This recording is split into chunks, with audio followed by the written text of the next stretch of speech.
বিয়ের পর মেয়েদের জীবনে প্রধান কাজই হয় স্বামী সন্তানদের খেয়াল রাখা। আর আমার ক্ষেত্রেও তার ব্যতিক্রম নয়। প্রতিদিন বিকেলে বা সন্ধ্যায় সাবা ঘুম থেকে ওঠার পর আমি ওকে হালকা কিছু নাস্তা দেই। আর সাবার বাবারও প্রতিদিনই কিছু না কিছু বায়না তো থাকেই। তাই আজ আমি ওদের জন্য চিংড়ি মাছ দিয়ে বড়া বানাবো। আর সেজন্য প্রথমে চিংড়ি মাছগুলো ভালোভাবে ভেজে নিয়েছি। আর খানিকটা মসুর ডাল 2-3 ঘন্টা ভিজিয়ে রেখেছিলাম। এরপর পরিষ্কার পানি দিয়ে ধুয়ে আমি তা ব্লেন্ড করে নিয়েছি। মসুর ডালের সাথে আমি দিয়ে দিয়েছি খানিকটা পেঁয়াজ কুচি, মরিচ কুচি, ধনেপাতা আর বাঁধাকপি কুচি। পাশে আরেকটা বাটিতেও আমি এই উপকরণগুলোই নিয়েছি, শুধু কাঁচামরিচ ছাড়া। কারণ আমার ছোট্ট পাখিটা ঝাল খেতে পারে না, তাই আমাকে আগেই বলে দিয়েছে তার বড়াতে যেন ঝাল না দেই। এরপর আমি এতে আরও খানিকটা আটা দিয়ে নিয়েছি। আর সাথে আরও দিয়েছি হলুদের গুঁড়া, মরিচের গুঁড়া, ধনিয়ার গুঁড়া, জিরার গুঁড়া আর সামান্য আদা রসুন বাটা।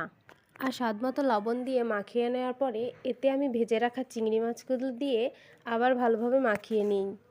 চিংড়ি মাছকে আমরা গ্রামের ভাষায় ইচা মাছ বলি। ভাজা চিংড়ি মাছ খেতে অনেক মজার হয়। সাবা এই ছোট ছোট ভাজা চিংড়ি মাছগুলো অনেক পছন্দ করে, তাই আমি ওর জন্য আলাদা করে খানিকটা রেখে দিয়েছিলাম। আর এই দেখেন, ও কি সুন্দর মজা করে এই ভাজা চিংড়ি মাছগুলো খাচ্ছিল। সাবার চিংড়ি মাছ খাওয়া দেখে আমারও ছোটোবেলার কথা মনে পড়ে যায়। ছোটোবেলায় আমি এই গুঁড়া চিংড়ি মাছ ভাজা দিয়ে ভাত খেতে অনেক পছন্দ করতাম। এদিকে আমার বড়ার আটা মাখানো শেষ, তাই আমি চুলায় একটি ফ্রাই প্যান বসিয়ে তাতে খানিকটা তেল দিয়ে গরম করে নিই। এরপর প্রথমেই সাবার জন্য বড়া ভাজতে শুরু করে দিই। যেহেতু সাবা ঝাল খায় না, আর সেজন্য আগে ওর জন্য বানাতে শুরু করি। বড়াগুলোর এক পাশে ভাজা হয়ে এসেছে, সেজন্য আমি এবার এগুলো উল্টে দিব। অপর পিঠটাও যেন ভালোভাবে ভাজা হয়। উল্টে দেওয়ার পর বড়াগুলোর কালার দেখতে অনেক সুন্দর লাগছিল। বড়াগুলোর কালার আসলে কেমন হয়েছে সবাই কমেন্টে জানিয়ে যাবেন কিন্তু। এবার এগুলোকে এক এক করে নামিয়ে নিয়ে আমি সাবার জন্য আলাদা করে রেখে দিই। এরপর আমি আমাদের জন্য মাখিয়ে রাখা আটাগুলো দিয়ে আমাদের জন্য বড়া ভাজতে শুরু করে দিই। ভাজা পোড়া যে কোনো খাবারই একটু ঝালঝাল হলে বেশি ভালো লাগে।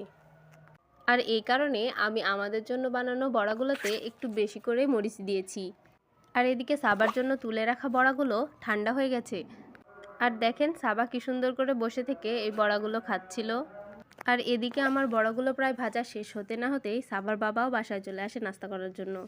এরপর বাবা আর মেয়ে একসাথে বসে পড়ে দুজনেই বড়া খাওয়ার জন্য।